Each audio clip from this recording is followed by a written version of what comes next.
Alors ça, c'est un très très très très grand livre, hein. Je sais pas si c'est une réimpression, ça doit être une réimpression d'ailleurs, de André-François Poncet, c'est Souvenirs d'une ambassade à Berlin. André-François Poncet a été nommé à Berlin parce qu'il était économiste entre autres, et il est ambassadeur, hein. Et il va vous raconter la montée du nazisme jusqu'en 1939, mais presque au quotidien. Comment ça va commencer à grignoter, comment les esprits vont complètement être bouffés par le nazisme. Il va vous parler de Hitler parce qu'il connaissait très très bien. Bon, il n'y a rien à dire sinon qu'une fois que vous avez commencé, vous pouvez absolument plus le lâcher, et que c'est un visage du nazisme et de l'histoire de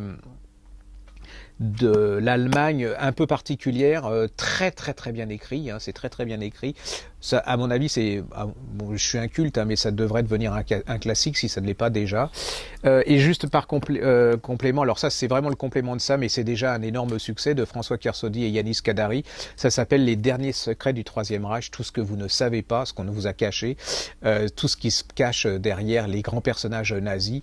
C'est chez Perrin qui fait c'est une édition qui livre par livre, réécrit, enfin redécouvre des aspects un peu inconnus de la Seconde Guerre mondiale et en particulier du régime nazi.